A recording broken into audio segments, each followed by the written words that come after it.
माननीय हर्कराज राई, समय 7 मिनट।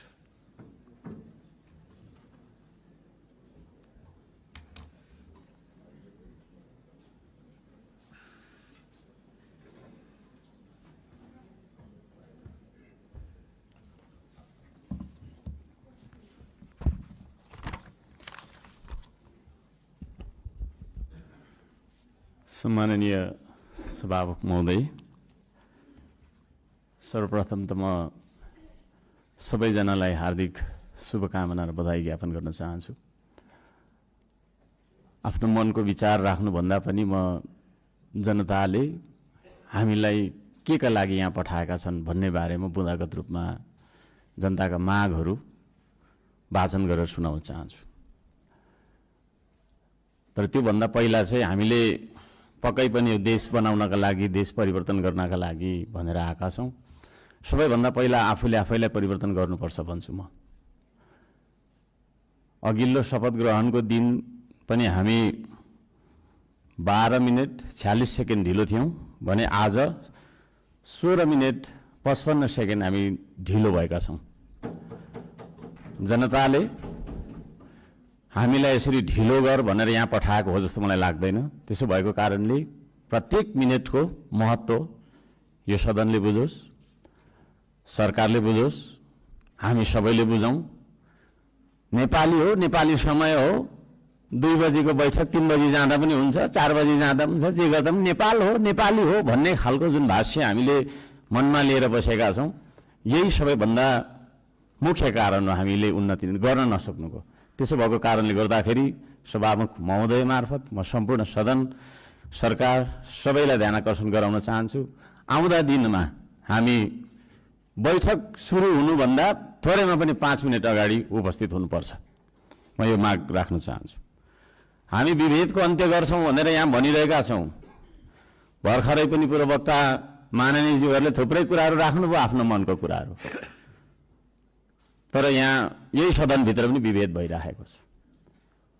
सत्ता पक्षले 30 मिनट बोल्दा पनि हुने, 40 मिनट बोल्दा पनि हुने, प्रतिपक्षले अलि सानोले होइन 3 मिनटमा सकिहाल्नुपर्ने, 2 मिनटमा सक्नुपर्ने।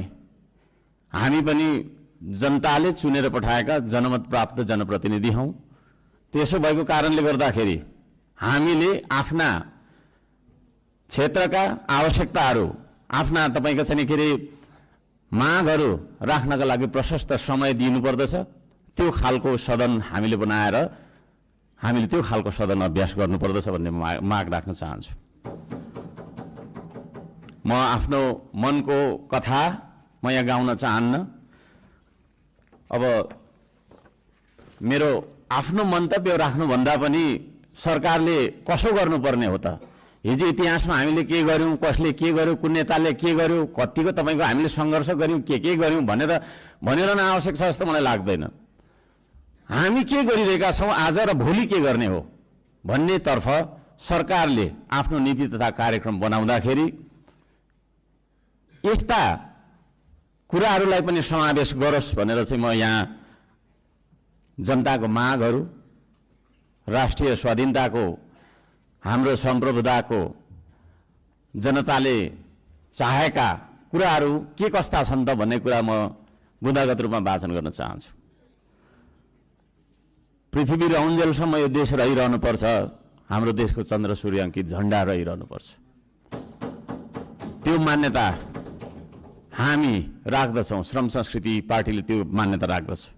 त्यसो भएको कारणले गर्दाखेरि देशको स्वाधीनता, भू राजनैतिक सन्तुलन र असंलग्न परराष्ट्र नीतिलाई बचाइराख्न सैन्य रणनीति उद्देश्यका साथ सुरु गरिएको असमान राष्ट्रघाती व्यापारिक सन्धि सम्झौता एमसीसीलाई खारेज गर्नुपर्दछ भनेर म माग गर्न चाहन्छु।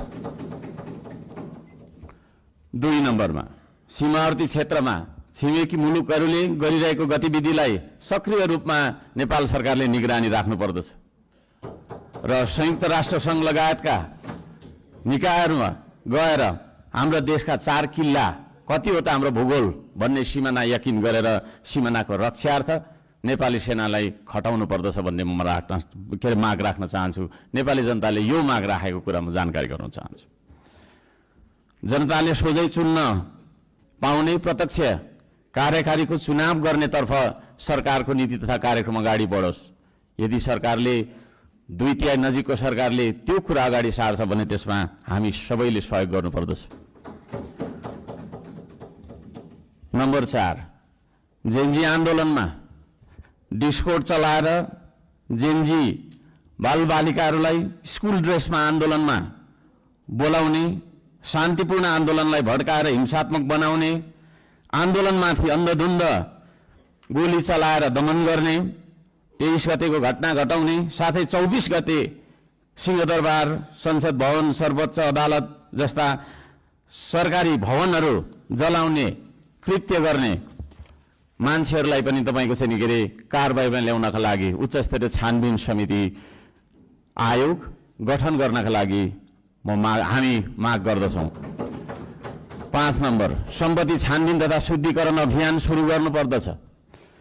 सबैभन्दा पहिला अहिले सरकारमा रहेका मन्त्री परिषदका सम्पूर्ण मन्त्रीहरू, सांसदहरू, हामी सबैजना सबैको तपाईँको चाहिँ के अरे हाम्रो सम्पत्ति छानबिन हुनुपर्दछ। हामीबाट सुरु गर्नुपर्दछ त्यो चिज, किनभने हामी नियम कानुन बनाउने भने हामीबाटै त्यो कुरा लागू भएर जानुपर्दछ।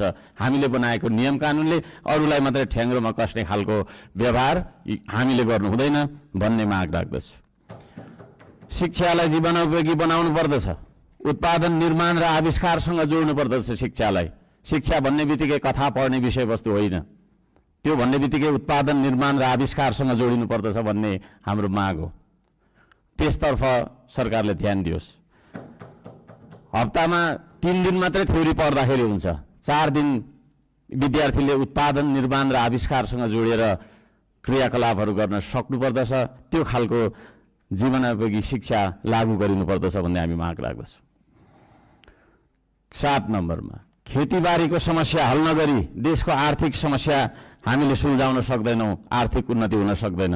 त्यसो भएको कारणले कृषिमा देखिएका समस्याहरू पहिचान गर्ने र समस्या हल गर्ने सबै खालका तपाईँको प्राविधिक उपायहरू अपनाउने काम गरिनुपर्दछ भन्ने ध्यान आकर्षण गराउन चाहन्छु। नम्बर 8मा, कम्तीमा एक पालिकामा एउटा उद्योग हुनुपर्दछ, एक परिवारमा एकजना रोजगार हुनुपर्दछ। त्यो खालको नीति हामीले अपनाउनु पर्दछ।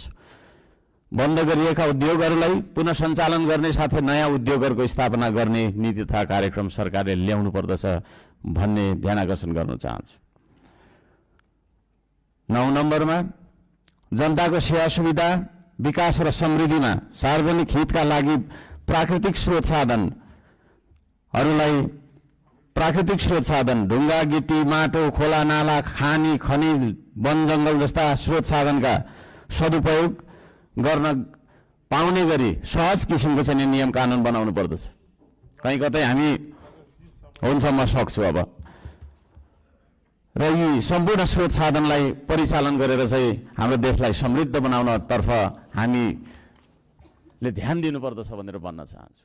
म यहाँ शुभकामना मात्रै दिनुभन्दा सरकारको नीति तथा कार्यक्रमको कुन दिशामा जानुपर्दछ भन्ने एउटा सल्लाह सुझाव र प्रस्ताव प्रस्तुत गर्न चाहन्छु। प्राकृतिक संरक्षण गर्नुपर्दछ, संस्कृतिको प्रवर्धन गर्ने र प्रवृत्तिको विकास गर्ने नीति सरकारले लियोस्।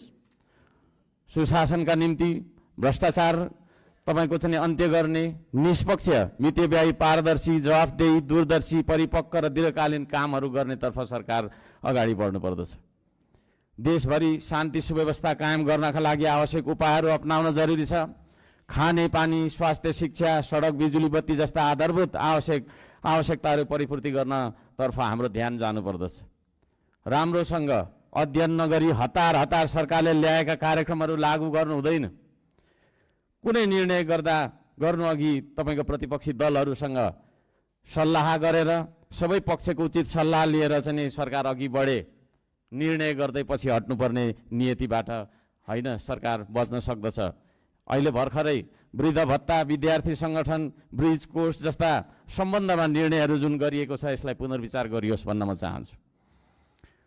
वृद्ध भत्ता जस्तो वृद्ध भत्ताको समयको मापदण्डलाई जुन फेरबदल गर्ने भन्ने कुराहरू आएको छ कार्यसूचीमा, त्यस्ता कुरा